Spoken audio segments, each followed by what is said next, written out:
Nós vamos tratar hoje das escolas de morfologia urbana, dentro da trajetória de estudo de desenho urbano, com vistas à discussão sobre regulação urbana. Nós podemos dizer que os antecedentes para a morfologia urbana datam dos séculos XVIII e XIX, quando estudos de tipos e tipologias buscavam modelos de cidades ideais. Isso vem da tradição renascentista, né?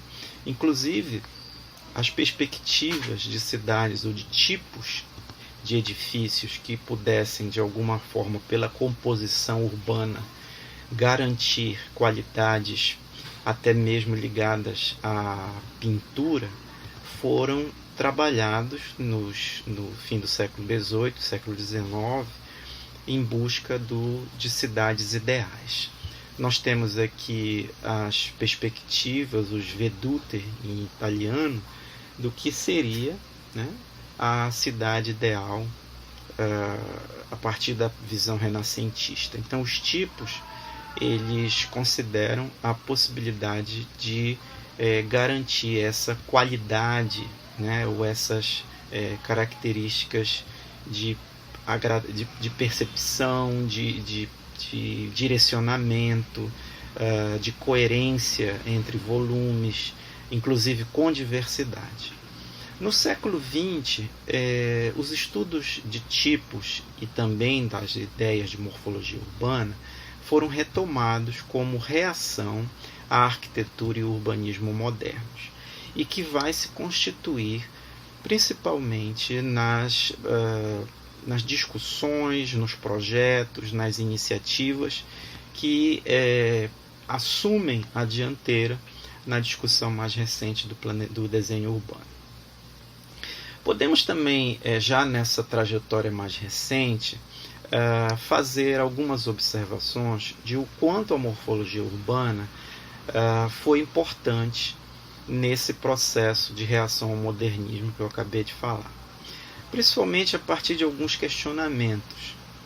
Primeiro, diante do planejamento urbano pós-guerra, em que era muito racionalista e voltado à construção de conjuntos habitacionais ou de padronização, como é o caso do plano de Le Corbusier para alterar completamente o centro de Paris, baseado na utilização de edificações em altura na área mais comercial e central e as quadras periféricas, ou os perimeter blocks, como diz em inglês, que seguem de certa forma os preceitos dos congressos internacionais de arquitetura moderna e a própria Carta de Atenas.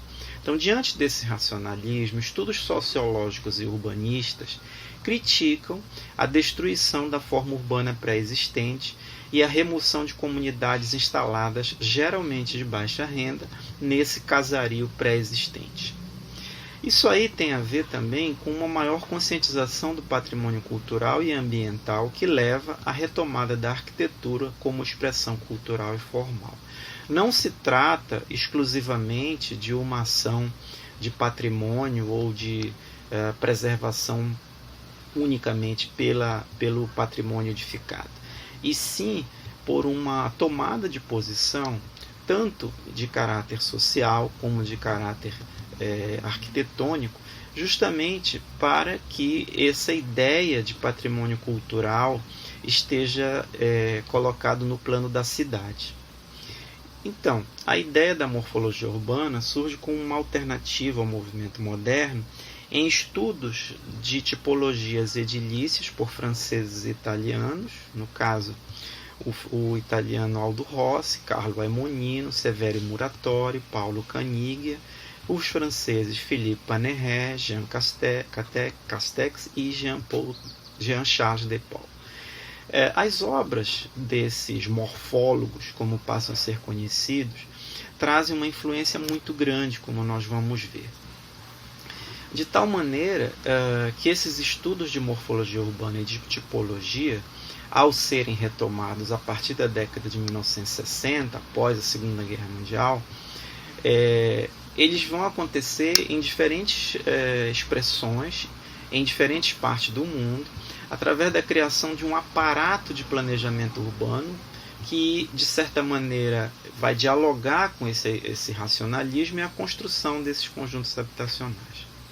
Isso aqui está repetido, mas a ideia dos questionamentos contra o urbanismo modernista podem ser relacionados. Primeiro, a preocupação com a destruição da forma urbana pré-existente, a remoção das comunidades, geralmente de baixa renda, que acabaram por ocasionar fortes reações populares.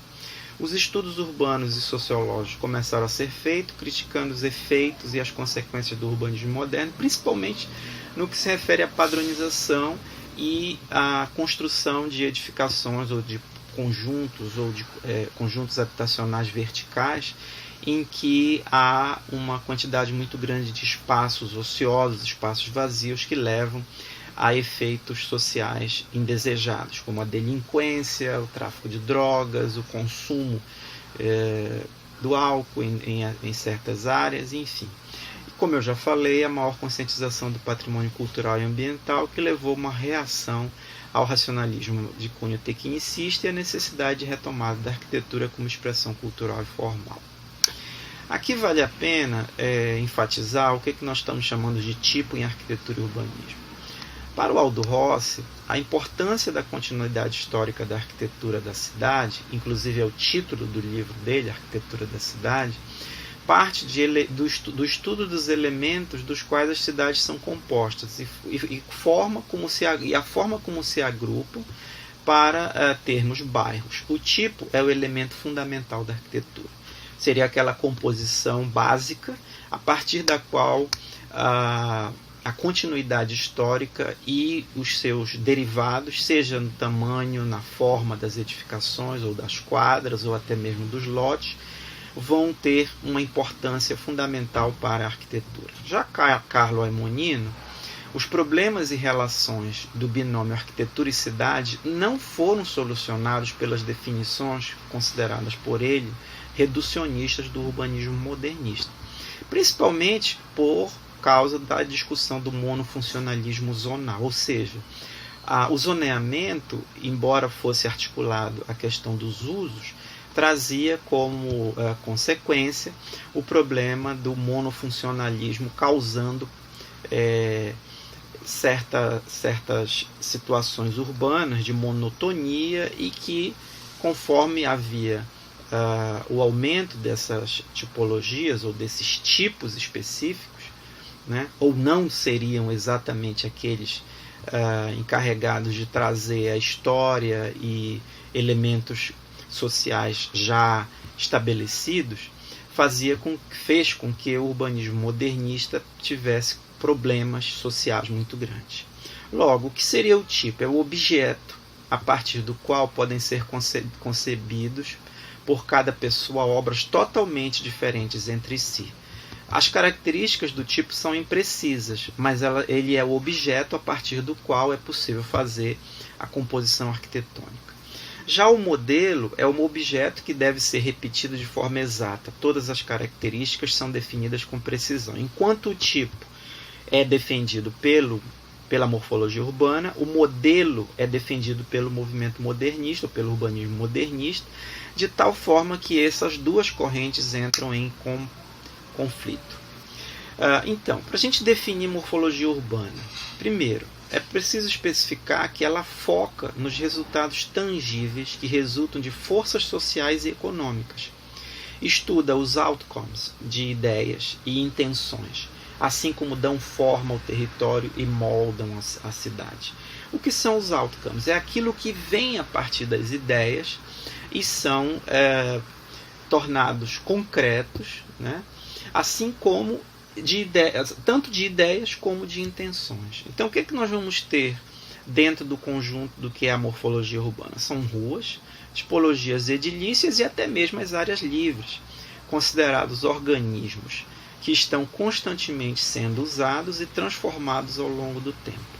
A morfologia urbana também constitui um método de análise que investiga os componentes físicos espaciais, como lotes, ruas, tipologias edilícias e áreas livres, e socioculturais, relacionando usos, apropriação e ocupação da forma urbana e como variam em função do tempo.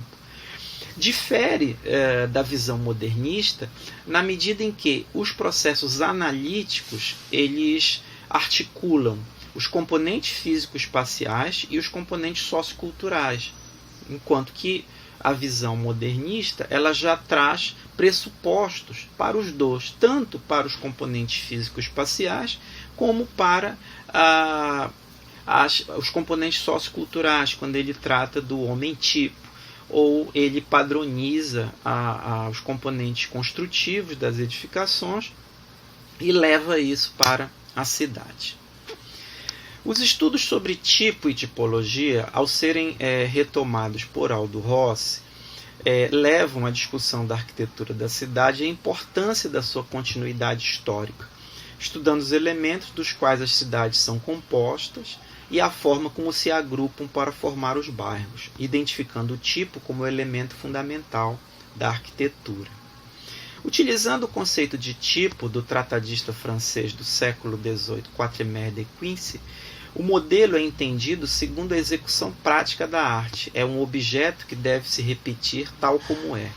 O tipo é, pelo contrário, um objeto segundo o qual um pode conceber obras que não se assemelharão entre si. As palavras de Aldo Rossi. Se os problemas e relações do binômio arquitetura e cidade não foram solucionados pelas definições reducionistas do urbanismo modernista, a aplicação do conceito de tipo veio justamente trazer uma alternativa, né, que resgata elementos históricos ou elementos de continuidade histórica que vão ajudar a entender a relação entre tipo arquitetônico e agora o que nós chamamos de forma urbana, fundamental para compreender a estruturação urbana maior e subsidiar a metodologia do projeto arquitetônico e urbanístico. A morfologia urbana, então, ela é enfatizada enquanto método relacionado ao projetar. E, ao longo da história mais recente, há alguns estudos que levaram adiante essas ideias. Nós temos como dois marcos desse processo a obra de Camille Cité, na Áustria, e de Alfonso Cerdá, na Espanha. A trajetória de vienense Cité é muito voltada a uma crítica ao planejamento urbano moderno de cunho haussmanniano, aquele que altera a cidade de Paris, né? Em que a ideia foi levada à execução a destruição de vários quarteirões medievais, e Cité propõe uma releitura do espaço urbano das cidades medievais italianas e de suas praças, como uma forma de retornar ao planejamento artístico das cidades. Ele acreditava que o pitoresco não estava nos grandes boulevards simétricos construídos à época, e define o tipo urbano ideal baseado em ruas tortuosas e estreitas, com casas de diferentes alturas, logias, aquela espécie de pátio interno que vai acompanhar as edificações, balcões, formando praças enclausuradas. Para se ter a morfologia da cidade ideal, ou do tipo urbano a ser utilizado, é justamente da composição desses elementos, utilizando como parâmetros as próprias medidas ou as próprias formas das cidades medievais. Por outro lado, o engenheiro catalão Ildefonso Cerdá afirma a necessidade de definição de uma nova ciência, o próprio urbanismo. Incumbido pelo governo central espanhol para executar o Plano Regulador de Barcelona de 1859, defendeu num livro A Teoria Geral da Urbanização a importância da análise histórica da cidade, dos sistemas de circulação e da sistematização de elementos tipológicos básicos como ruas, praças e quarteirões. Tudo isso para que ele pudesse desenvolver o projeto de Barcelona, né, que é amplamente conhecido a partir das suas propostas de desenho, né, do plano que busca conjugar traçados, quadras retangulares e eixos perpendiculares, como a gente pode ver aqui no desenho. É um grande quadriculado, baseado principalmente nos estudos de quadra, para modular essa quadra. Elas têm um modelo padrão, tanto quanto a sua dimensão, como as variações do seu desenho. Você pode ver que há uma série de estudos que vão ser possíveis de serem construídos a partir desse plano regulador. É como se fosse criada uma família de tipos, né, ou família de quadras, a partir das quais os moradores, os arquitetos, os engenheiros poderiam lançar mão. É importante também observar a ideia de fazer esse chanfro, esse corte nas esquinas, como forma de adequar a implantação dos eixos perpendiculares sobrepostos à quadrícula que predomina no projeto todo. Aqui algumas ilustrações para mostrar que, a partir daquela família de quadras e compondo com vias perpendiculares, há uma variedade de situações a partir da mesma ideia, que é a quadra tipo. Mas, voltando à questão da morfologia urbana, é importante chamar a atenção que, desde o início do século XX, há uma série de iniciativas mundiais que vão utilizar a morfologia urbana em tradições de pesquisa. Há uma determinada genealogia esquemática que eu trago aqui, que foi desenvolvida por Whitehead e Larkin em 92, que subdivide, né, essas várias tradições de pesquisa, primeiro em 3 grandes grupos, baseados no local onde essas ideias nasceram. Nós temos os geógrafos morfogênicos, né, os de língua alemã, né, que é essa primeira linha que vocês veem na parte superior, uma ramificação irlandesa, né? Depois nós temos o grupo de geógrafos consenianos, que sofreram influência da escola de geografia do M.R.G. Conzen, que é de fundamental importância no estudo dos lotes medievais europeus e que levam a vários desdobramentos, tanto na Polônia como na Grã-Bretanha, na Espanha e chegando inclusive à América do Norte. Com a migração do Conzen para a Inglaterra durante a Segunda Guerra, fortaleceu a atuação dos britânicos e, a partir deles, tem-se o braço espanhol e o braço norte-americano, uma vez que o filho do Conzen, o MP Conzen, já migra para a América do Norte e organiza, né, esse outro ramo. A outra linha é de geógrafos que associam estudos locais, ou indigenous British, com aspectos socioeconômicos e culturais, né? São os que estão nesse terceiro grupo, né? Em que a influência para os geógrafos de língua inglesa, a partir dos estudos morfológicos, seria a possibilidade de articular discussões mais voltadas ao que seria a herança inglesa ou britânica, estabelecida nas experiências urbanas de cidades que já existiam, né, desde o período medieval, passando por tradições culturalistas e, na sequência, outros 2 grupos que se preocupam mais com aspectos socioeconômicos e culturais. Essas aqui seriam as tradições de pesquisa de morfologia urbana. Mas nós também temos uma outra tradição, ou uma outra linha, que seria de atuação dos urban designers, ou dos desenhistas urbanos, representadas fundamentalmente por 3 grupos: os norte-americanos, puxados pela Anne Vance Mudon, os italianos, nas figuras de Muratori Caniggia e o próprio Aldo Rossi, que já foi falado, principalmente porque tanto Mudon quanto os italianos fazem propostas de planos para que sejam desenvolvidos novos assentamentos utilizando as bases ou os fundamentos da morfologia urbana.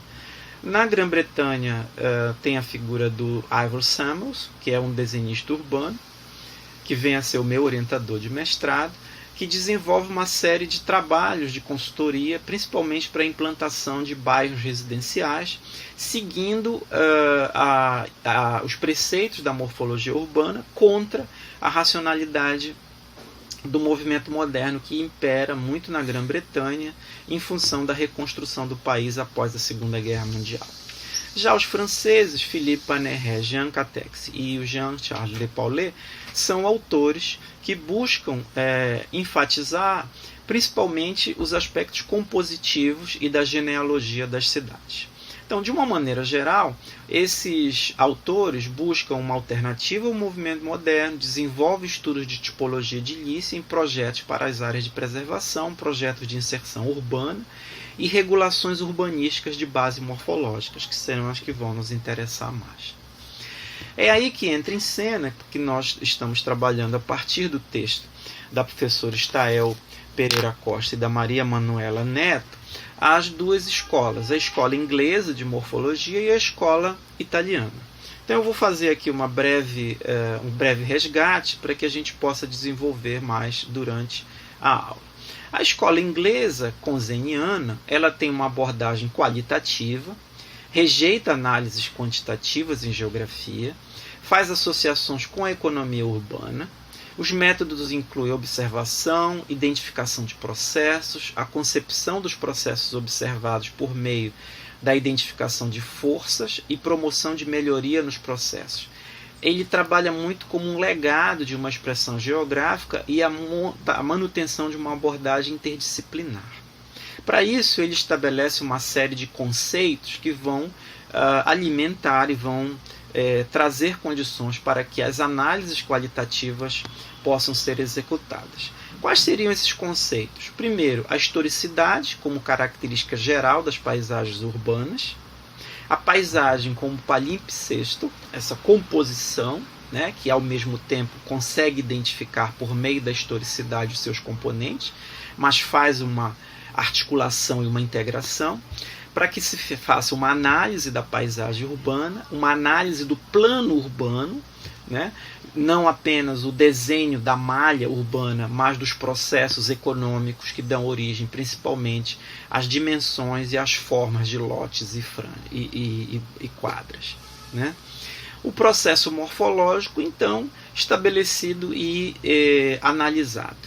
Além disso, chama a atenção, já vindo dos estudos medievais, as fringe belts, que seria aquelas características próprias das franjas urbanas, a identificação dos processos de lotes burgueses e medievais, a combinação dos processos morfológicos para a identificação das unidades de planejamento, que vão compor inclusive o plano urbano a partir da abordagem morfológica da escola inglesa, e assim como a gente vai ver lá na base dos estudos de morfologia, a identificação de tipos funcionais ou regionais capazes de estabelecer os que ele chama de atributos regionais e assim qualificar a paisagem, né?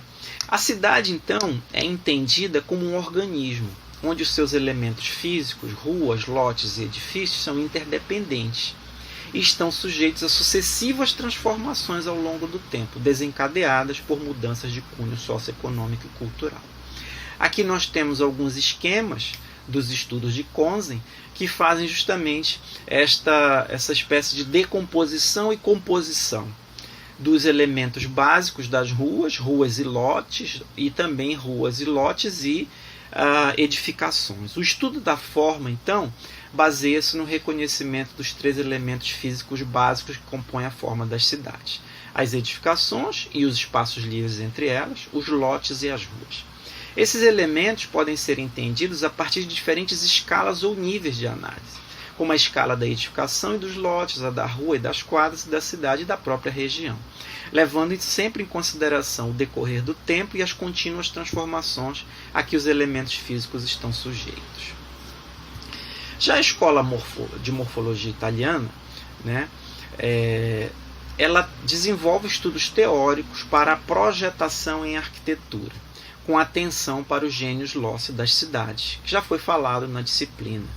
Então, é uma tipologia procedimental, com foco nos tipos edilícios como elementos básicos da forma urbana. Ou seja, a escola italiana ela é muito voltada para o processo de projetação em arquitetura. Por isso ela parte de uma linguagem tecnológica arquitetônica, trata do processo tipológico, levando a uma análise tipomorfológica, e o entendimento ou a busca de uma conscientização espontânea e crítica a partir de construtores autônomos, sejam inconscientes e condicionados pela herança cultural. Seria uma ênfase na arquitetura vernácula, né? Desde que seja possível, com essa arquitetura vernácula, ou buscar nesta arquitetura vernácula, a identificação dos tipos.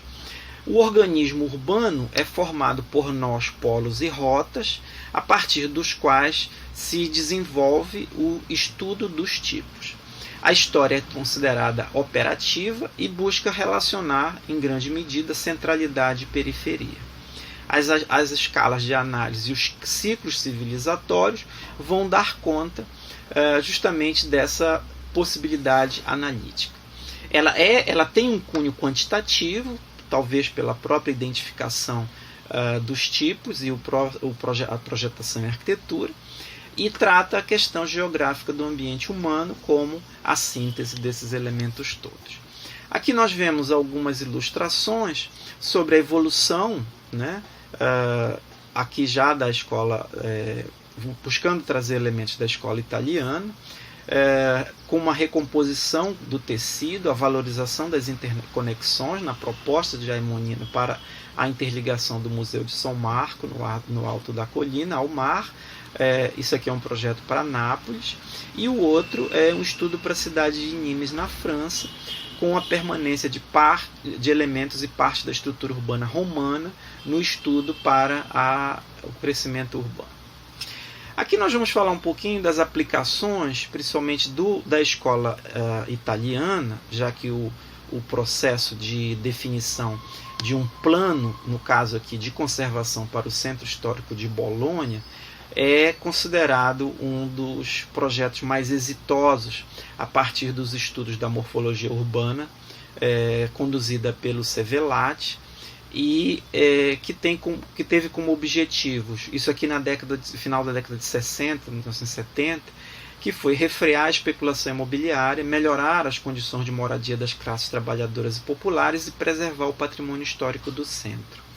Vocês veem que são objetivos bastante ambiciosos e articulam de forma bastante explícita a possibilidade de ter uma condução de política habitacional, ao mesmo tempo que garantiria a preservação do centro histórico e também conter a especulação imobiliária. É importante dizer que, dentre as cidades italianas, Bolonha foi a que sofreu os maiores danos pelo descaso com esse patrimônio histórico. É muito diferente de Florença, em que há uma constante preocupação, principalmente pelas obras de arte que existem na cidade e integradas à arquitetura. E, de certa maneira, também com a cidade de Roma, né? Principalmente pela existência dos monumentos romanos da antiguidade romana. Então, o plano de conservação do Centro Histórico de Bolonha deu grande importância às tipologias edilícias, pois os técnicos viram a possibilidade de produzir um grande número de unidades habitacionais diferentes para este programa de habitação social. Partiram de 4 tipos diferentes de edifícios: os grandes complexos edificados, tais como palácios, monastérios e conventos; pequenos complexos edificados, que eram principalmente construções com pátios internos, com testadas medidas de 10 a 15 metros; a seguir, casas dos artesãos, que seriam casas geminadas estreitas, medindo de 4 a 8 metros de testada, e construções sem interesse histórico. Isso foi mapeado, né, através dos estudos do que era anteriormente e como é que se dava a ocupação das quadras, né. Isso aqui, algumas condições de localização, como estavam Bolonha, né, antes do plano, grandes áreas deterioradas. Aqui os mapeamentos a partir daqueles 4 tipos que foram definidos anteriormente, e, né, como é que seriam essas, primeiro o estado deles no geral, de preservação ou de deterioração, e a identificação das tipologias edilícias, que eu falei há pouco, dos 4 tipos. Né? Então, quais seriam as estratégias? Os tipos A e B, os maiores aqui, eles passariam por processo de preservação e restauro. O tipo C passariam por reformas, com preservação de elementos externos, fachadas, pórticos, galerias e janelas, dos pátios internos e dos elementos estruturais, como escadas e corredor, passando a ter uma reforma com demolição e reestruturação da parte interna, para a inclusão de comércio, serviços comuns e até lavanderias que foram criadas no térreo e nos pavimentos superiores seriam construídas as unidades habitacionais. Há um debate muito grande dentro das escolas de preservação de como que essa conjugação dos elementos novos no interior teria um diálogo com o exterior preservado e até mesmo com os tipos A e B. Né? Já o tipo C passariam por demolição para a construção dos serviços sociais. O tipo C foi considerado o mais importante por permitir uma variedade de unidades habitacionais e apartamentos para vários tipos de família, tanto de pequenos apartamentos de 30 a 40 metros quadrados para idosos solteiros, apartamentos simples de 100 a 130 metros quadrados para a família, todos com kitnet e banheiro artificialmente ventilados. Aqui nós vemos imagens das loggias aqui do exterior do antigo convento de San Matteo em Bolonha, convertido em equipamento urbano comunitário, incluindo o Museu da Resistência. Aqui a vista de uma rua com edificações restauradas e edificações novas inseridas dos anos 70, já que a conjugação, principalmente para a construção dos apartamentos, necessitou de inserções também. Por último, falar rapidamente da escola francesa, também de reação contra o modernismo. Há uma associação entre o pensamento de Lefebvre e ao grupo de Panerai e Castex, em que trabalha-se a análise urbana, a análise das paisagens urbanas, a partir de uma análise visual dos elementos da paisagem, e conceitos de crescimento voltados aos modos, elementos reguladores, transposição de limites e adensamentos.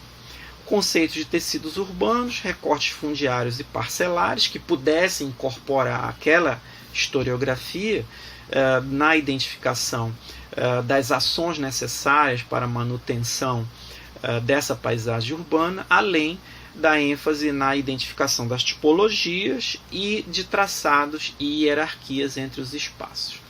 Aqui nós temos algumas ilustrações sobre a análise morfológica urbana do estudo da evolução de um quarteirão. A ideia de evolução do quarteirão foi justamente para que fosse resgatadas as características positivas, né, que dessem conta de garantir o crescimento desse tecido urbano com elementos como aparece embaixo, com a superação desse limite, o crescimento e a combinação e eventualmente do conflito que pudesse ocorrer ao longo do tempo e que fosse de conhecimento do planejamento para que não houvesse quebra nas condições sociais de moradia das pessoas aqui.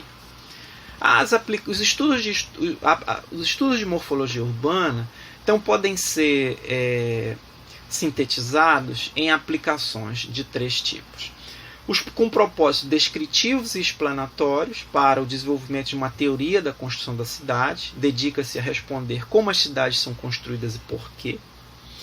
Aqui no nosso programa nós temos uma dissertação muito interessante feita pela Paula Vanessa Abreu, que trata justamente do processo explicativo, né, da morfologia urbana do plano da segunda légua patrimonial de Belém.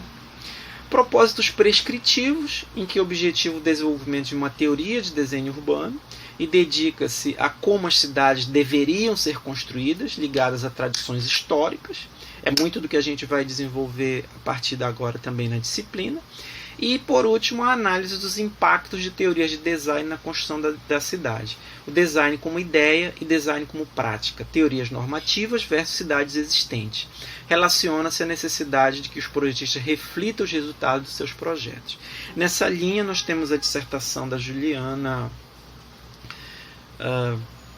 esqueci o sobrenome aqui, que eu também orientei no programa, que faz uma análise dos impactos das alterações da Casa das 11 Janelas no Centro Histórico de Belém. É importante também resgatar o quanto a tipologia e a morfologia no Brasil estiveram associadas a outros estudos, como é o caso do quadro da arquitetura no Brasil, do Nestor Goulart Reis Filho, que estuda a evolução da tipologia residencial no Brasil, do período do Império, década de 1940. É um livro básico e fundamental para todos os estudos de morfologia e tipologia no Brasil, assim como os estudos da Maria Elaine Kosdorff sobre paisagem viária, silhueta da massa edificada e tipologia edilícia, associando a psicologia gestáltica para compreender a percepção e cognição ambiental. Podemos falar também dos estudos do Cândido Malta Campos Filho sobre os efeitos dos instrumentos urbanísticos do zoneamento na configuração de tipos do tecido urbano, ou seja, a morfologia vem justamente para estudar os efeitos do zoneamento na definição das edificações. E por último, o trabalho que eu já me referi no início sobre os fundamentos da morfologia urbana, da professora Estael Gonzaga Costa e Mariana Manuelo Neto. Aqui nós indicamos algumas referências bibliográficas que acreditamos sejam importantes para conhecimento de todos.